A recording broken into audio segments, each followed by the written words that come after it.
안녕하세요.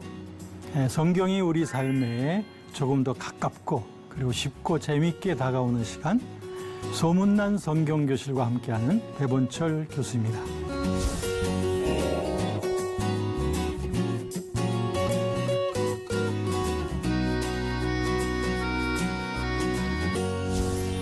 지난 시간 저와 여러분들은 성령 충만한 성도들이 세상에서 승리할 수 있는 그 비결 우리가 함께 나누어 보았습니다. 오늘 이어서 여러분과 나눌 주제 이제 말씀드리도록 하겠습니다.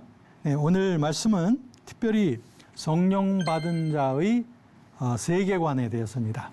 이 세계관이라고 하는 것은 세상을 바라보는 그 눈, The World View라고 하죠. 세상을 바라보는 눈. 우리가 어떤 세계관을 가지고 살아가느냐에 따라서 세상을 해석하는 방향도 틀려지게 되죠.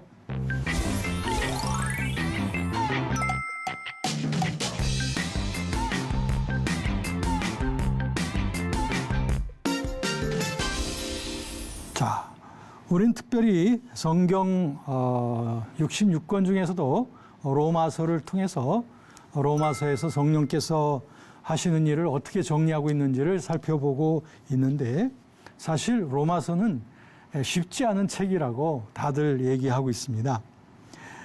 많은 분들이 굉장히 어렵고, 그리고 또 로마서를 읽을 때 나한테 아주 직접적으로 적용되는 어떤 그런 내용이 찾기 힘들다, 이런 말씀하시는 분들도 있습니다.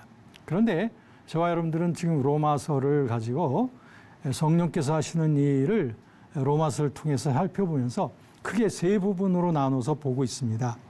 첫 번째 부분이 1장부터 8장까지인데, 거기에는 죄에 대하여, 의에 대하여, 성결에 대하여, 즉 구원론에 관한 그 모든 원리들이 1장부터 8장까지 아주 잘 정리가 되어져 있다, 이렇게 보고요.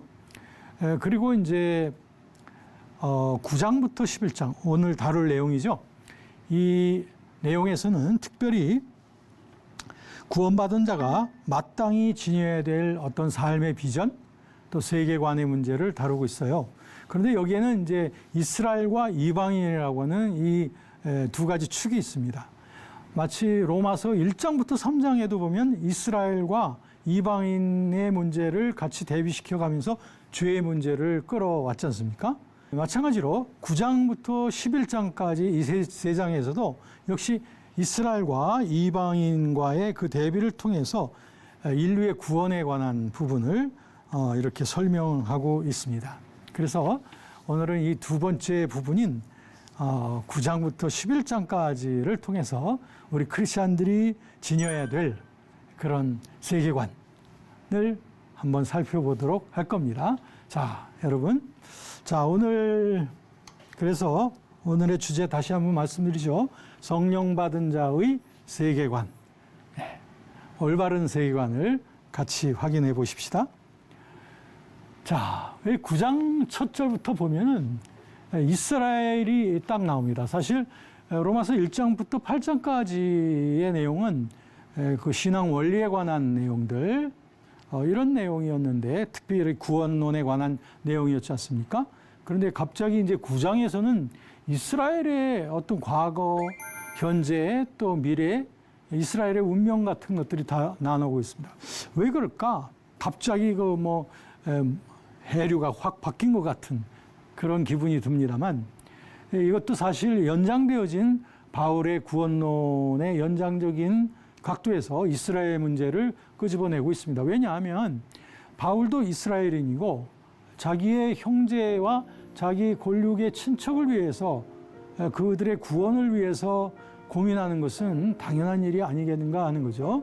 그래서 바울은 이 이스라엘 민족의 구원을 위해서 자기가 마치 그리스도에게서 끊어질지라도, 설령 자기가 끊어진다 할지라도 이스라엘이 구원받기를 원한다 라고 하는 그런 절절한 동족애가 여기에 나와 있는 것을 보게 됩니다. 그러면서 바울은 이스라엘 문제를 말하면서 이 참 이스라엘이라고 하는 것을 끄집어낸 그러니까 육신의 이스라엘이 아니라 하나님이 눈여겨보고 계시는 것은 참 이스라엘이다.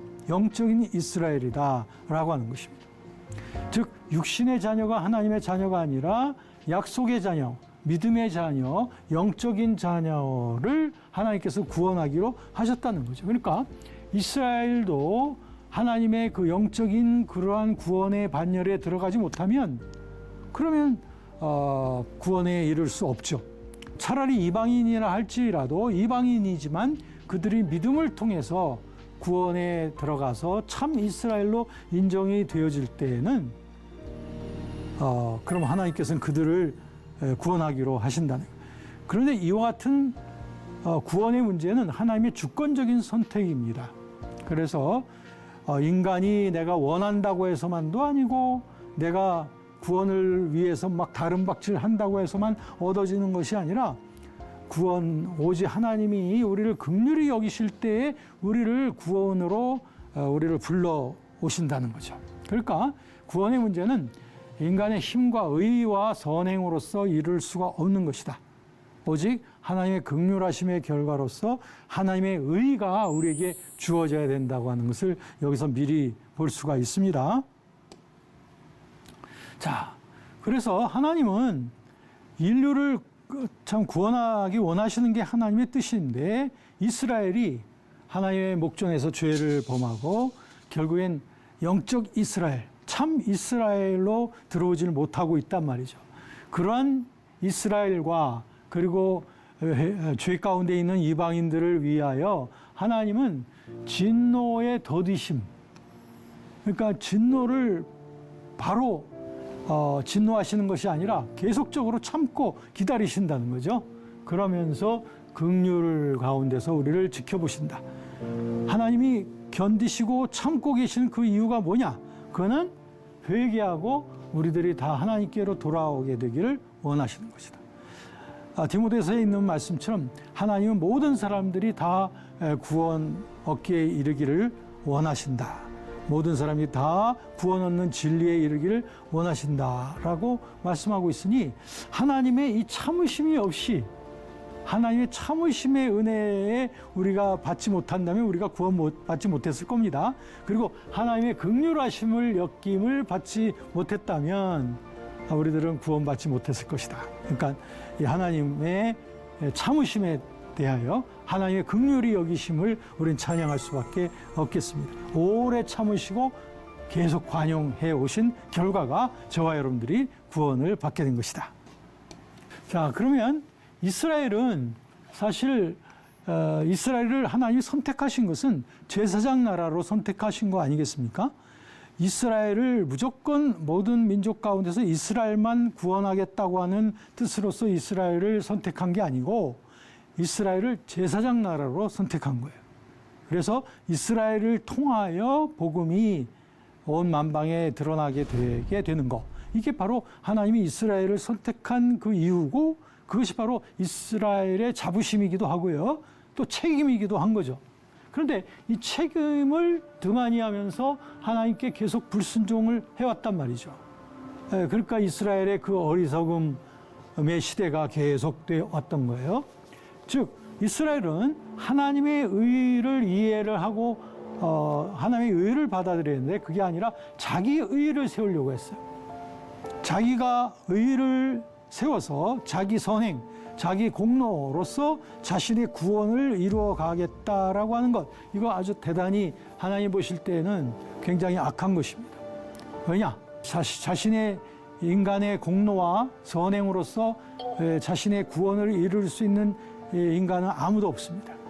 왜냐하면 모든 사람들이 다 죄성을 갖고 있고 그렇기 때문에 자기로부터는 구원받을 만한 의의가 없습니다. 그럼에도 불구하고 그들은 자기 의를 세우려고 노력했지 하나님의 뜻에 복종하지는 아니했단 말이죠. 이스라엘들이. 결국에 이것이 이스라엘의 어리석음입니다. 근데 하나님이 세우신 그 구원의 계획은 이 믿음으로 되어지는 것이지 어떤 자기 의와 자기 선행을 경주함으로써 되는 것이 아니라 이 믿음이라는 것은 곧 순종입니다. 믿음이란 하나님의 말씀에 대한 순종이 곧 믿음이 되겠죠. 자, 그래서 14절, 15절에 보면 여기에 바로 우리가 구원 얻는 믿음이 주어지는 그 과정이 나옵니다. 우선 그들이 믿지 않은 자를 어찌 부르리요? 듣지 못한 이를 어찌 믿으리요? 전파하는 자가 없이 어찌 들으리요? 보내심을 받지 않으시면 어찌 전하리요? 자, 여기 네 가지 강조가 있지 않습니까? 우리 구원 얻는 믿음을 위해서는 믿어야 된다는 것이고요. 들어야 된다는 것이고, 또 이 구원의 소식을 전해야 된다는 것이고, 그러기 위해서 구원의 소식을 전하는 보내심 받은 자들이 또 있어야 된다. 그게 누구겠습니까? 바로 구원받은 저와 여러분들이 보내심을 받은 자들이고 전파하는 자들이고, 이렇게 할 때 그들은 듣고 믿음에 이르게 되는 것이 되겠죠. 네, 그래서 이것이 바로 하나님께서 인류를 구원하기 위한 그런 구원의 과정을 보여줍니다. 이스라엘의 넘어짐이라고 하는, 이게 불순종해서 하나님의 구원의 그 척도에서 어긋나고 있는 이스라엘. 그런데 거기에도 뭔가 섭리가 있다는 거죠. 이스라엘이 넘어짐의 그 시간들이 있고, 그거와 함께 이방인들이 구원을 얻게 되는 그런 시간이 있다. 즉, 순종치 않은 이스라엘의 구원의 문제는 앞으로 어떻게 되는 것일까? 많은 사람들이 이스라엘의 구원, 또 언제 이 완전한 이 땅의 그 종말이 다가올 것인가? 뭐 이런 부분에 대해서 많은 분들이 얘기를 하시면서 그것이 바로 이스라엘의 구원 문제하고 상당히 관계가 많다라고 얘기하고 있습니다. 사실 성경에도 보면 그들이 넘어짐으로, 그들이 바로 이스라엘이죠. 넘어짐으로 구원이 이방인에게 이르렀다. 그것은 이스라엘로 시기나게 하려 합니다. 그러니까 이스라엘이 불순종해가지고 구원에 이르지 못하고 있는 가운데 그 시기 동안에 이방인들에게 복음이 전해짐으로써 이방인들이 구원을 많이 받게 되니 이스라엘이 시기나게 되어지는 것. 그래서 이스라엘이 넘어짐으로 세상이 이방인들이 풍성한 구원을 얻게 됐다면, 그들이 충만하게 된다면, 이방인의 그들이, 그러니까 여기서는 이스라엘이죠. 이스라엘이 충만하게 된다면 얼마나 세상의 이 구원의 소식은 더 풍요로워질 것인가 라고 하는 겁니다. 자, 여기서 이 두 가지 대비를 보죠. 이스라엘이 타락하고 이방인들이 구원으로 들어오게 되고, 이방인들이 이제 충만한 수가 구원에 이르게 될 때에 그것이 이제 이스라엘의 또 구원의 때와 관계가 있다는 그런 말씀이죠. 결국 하나님께서는 유대인과 온 인류 자체를 다 향하여 하나님은 자비로운 구원의 계획을 갖고 계시다. 로마서 1장 처음부터 유대인, 이방인, 유대인, 이방인 하면서 계속 이 두 가지 대비가 나오게 되는데, 그러니까 여기서 말하는 온 인류는 바로 유대인과 이방인 전체를 말하는 것이고요. 거기에는 뭔가 하나님의 구원의 경륜, 구원의 비밀이 지금까지 있는 것이다. 이 신비, 이게 바로 뭐냐면, 구원의 비밀의 이 신비가 뭐냐면은 이방인의 충만한 수가 들어오기까지 이스라엘의 더드는 우둔하게 되는 것이다. 이것이 바로 이방인의 구원과 그리고 이스라엘의 회복의 문제가 바로 여기에서 나오게 됩니다.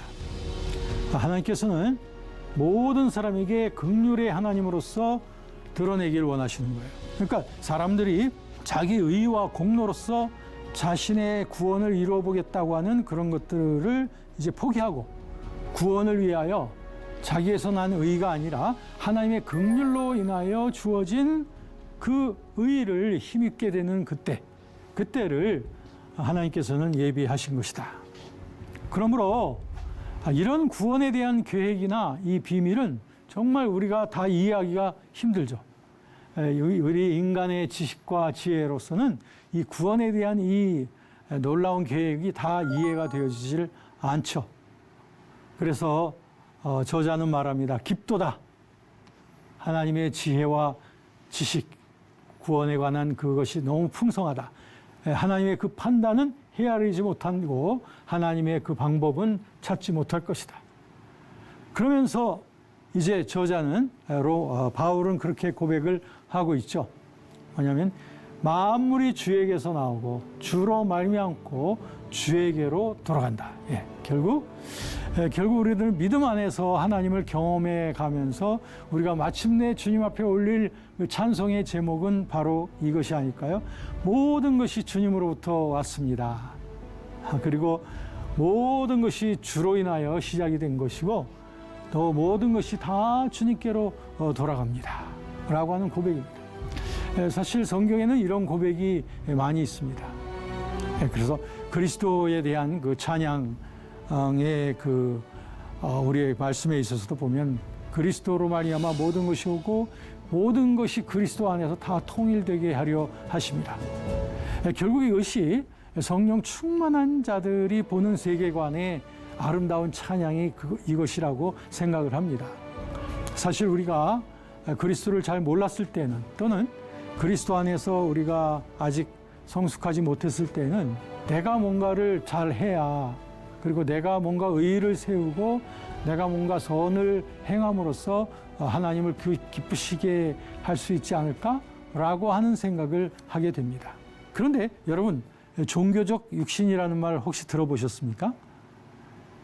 결국 우리들의 그 육신에서 나온 종교성 자체에도 우리 육신에서 나오는 육신적인 그 종교성이 있다는 거죠. 그거는 내가 뭔가 종교의 깊이를 추구해 가려고 하는, 내가 뭔가 더 거룩해지고 내가 더 완전한 데 이르려고 하는 결국 자기의죠.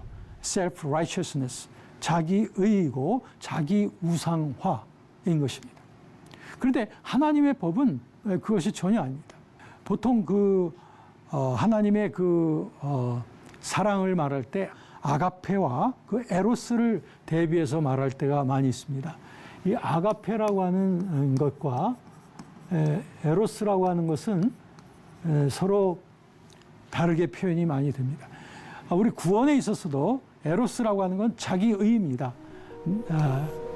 내가 여기 있으면 내가 뭔가 그 하나님의 구원의 수준을 도달해 보겠다고 하는 그 자기 노력, 자기의, 자기 공로, 자기 선행, 이것이 바로 에로스적 모티브의 구원관입니다. 그런데 어떻습니까? 이런 에로스적 모티브로서는 구원에 이를 수 있는 사람이 있다 없다? 없습니다. 왜? 우리가 다 죄인인데 죄성이 가득한 우리가 거룩함에 이를 수 없다 이거죠. 왜? 내가 죄성 가득한 내가 거룩해지려고 하는 것 자체도 사실은 죄성 안에서의, 자기 안에서의 그 꿈틀거림이기 때문에 그렇습니다. 그렇기 때문에 로마서 3장에 보면 하나님을 찾는 자도 없고 아는 자도 없고 다 치우쳐 다 그릇되어졌다, 이렇게 말하고 있습니다. 그래서 정말 자기 공로와 자기 중심성으로부터 하나님의 의를 이룰 수 없다는 거죠. 그 에로스 모티브의 구원과는 다 실패하고 맙니다. 많은 종교들이 이런 에로스적인 모티브의 구원관을 갖고 있습니다. 여기에는 구원에 이를 수가 없어요. 아가페 모티브는 뭐냐면 무조건적인 사랑을 말합니다.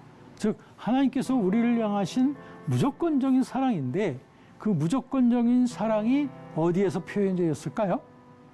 그렇습니다. 그리스도의 이 십자가에서 표현되어졌습니다.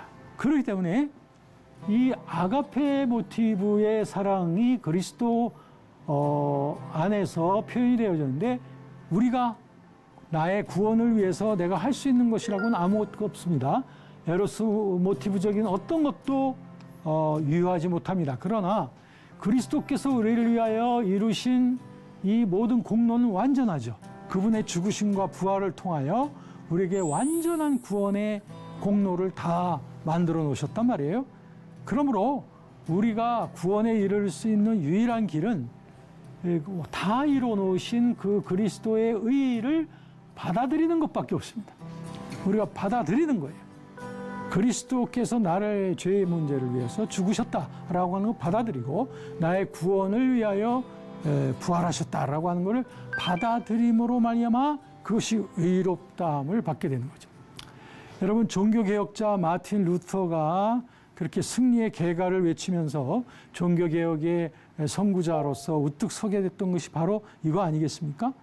그는 열심히 자기 의의를 추구해보고 선행도 하고 금식도 하고 자선도 베풀면서 뭔가 자기가 하나님 앞에 의롭다함 받았다고 하는 확증을 얻길 원했던 거예요. 그러나 실패, 계속 실패했습니다. 그런데 마침내 그는 발견했어요.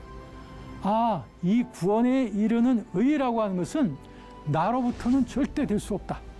그것은 그리스도의 그 십자가를 통하여 우리를 위해서 이루신 그 완전한 의를 받아들이기만 하면 된다. 그러면 하나님께서는 그리스도의 완전한 의를 받아들이는 자가 그리스도의 그 의가 적용이 되게 함으로 말미암아 값없이 의롭다함을 받게 하시는구나 하는 것을 마틴 루터는 깨달았던 거죠. 사실 16세기에 마틴 루터가 깨닫기 전에 이미 우리는 성경에서 우리는 믿음으로 말미암는 칭의, 믿음으로 말미암는 의롭다함 받음의 이 구원론을 우리들은 이미 성경을 통해서 보고 있습니다만 종교개혁 시대 때는 마틴 루터가 이것을 보게 된 것입니다. 자, 여러분, 그러므로 구원, 이것은 우리에게서 나온 것이 아니죠. 하나님의 긍휼하심의 결과입니다. 그래서 사도 바울은 이 두 가지 비유를 적절하게 사용하고 있습니다. 우리는 토기장이고 우리 주님께서는 토기를 굽는 토기를 만드시는 분이다. 그래서 토기를 만들다가 그를 깨트릴 수도 있고 어떤 건 이걸 만들 수도 있고 저걸 만들 수도 있단 말이죠.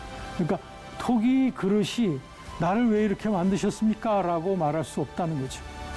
즉 선택, 구원의 선택은 온전히 하나님의 주권에 달려있다. 이런 고백 속에서 우리가 겸비하게 우리에게 구원의 선택을 주신, 우리를 선택하셔서 구원하게 해주신 이 하나님을 우리는 찬양하는 것이죠. 그런가 하면 우리들은 돌감람나무였습니다. 참 감람나무는 유대인들이고요. 우리들은 이방인들로서 구원받았죠. 그러므로 돌감람나무인데 그럼에도 불구하고 돌감람나무임에도 불구하고 참 감람나무에 접붙임 받아서 우리가 구원받게 되었다는 것은 하나님의 전적인 은혜입니다. 에베소서 2장 8절 9절에 있는 대로 우리가 구원받은 것은 우리의 행위에서 나온 것이 아니요 오직 하나님의 은혜의 선물이다.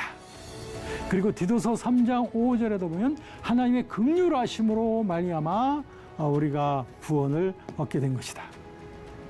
자, 여러분, 오늘 저와 함께 보시면서 우리가 받은 이 구원이 얼마나 영광스러운 것인지를 우리가 살펴볼 수가 있습니다. 여러분, 우리의 구원이 우리로부터 나왔다면 결국 우리들은 우리가 어떠함 때문에 때로는 구원에 대해서 불안해할 수도 있을 겁니다. 그러나 우리의 구원의 확증은 우리에게서 나온 것이 아니라 우리 위하여 죽으시고 다시 사신 그리스도께서 우리를 구원을 위하여 이루신 그 공로입니다. 그 공로를 성령께서 우리에게 믿음을 주셔서 그 믿음을 통하여 그 공로를 고백할 수 있도록 하셨습니다. 그래서 우리의 마음으로 믿어 우리가 의에 이르고 우리의 입술로 고백하여 구원에 이르는 이런 놀라운 구원의 신앙을 갖게 된 것이죠. 그래서 돌감람나무와 같은 저희들이 하나님의 긍휼하심으로 말미암아 구원의 접붙임을 받았고요. 또 깨지기 쉬운 토기 그릇과 같은 우리들이지만 하나님이 우리를 선택하셔서 이 구원의 반열에 서게 하신 것입니다. 이 놀라운 구원을 주신 우리 하나님을 찬양하면서 만물이 주님으로부터 나오고 그로부터 말미암고 또 만물이 다 주님께로 돌아갈 겁니다 라고 하는 그 고백 속에서 우리도 지음받은 우리들이 하나님을 위하여 창조되었고 또 하나님을 위하여 살아가며 또 하나님께로 돌아갈 우리들의 삶입니다 라고 하는 이런 고백 속에서 살아갈 때 여러분의 그 확증을 누구도 뺏을 수가 없을 것이고 여러분의 그 하나님의 사랑의 그늘 속에 살고 있는 저와 여러분들을 누구도 흔들 수 없을 겁니다. 여러분, 성령 충만하십시오. 그래서 성령님과 늘 교제하시면서 그분의 감동 속에 살아가는 기쁜 저와 여러분이 되어지기를 원합니다. 여러분, 유익한 시간 되셨죠? 오늘 수업은 유튜브 영상으로도 올라가는 거 아시죠? 궁금한 내용은 다시 보기로 확인하시면 되겠습니다. 다음 시간 예고해 드리겠습니다. 다음 시간은 성령 충만한 우리 그리스도인들이 어떤 가정생활을 하게 되는지, 교회 생활은 또 어떻게 하게 되는지, 그리고 대인관계 또 사회생활 속에서 어떤 충만한 열매를 맺게 되는지 다음 시간에 살펴보도록 하겠습니다. 여러분 행복한 시간 되시고요. 다음에 또 뵙도록 하겠습니다.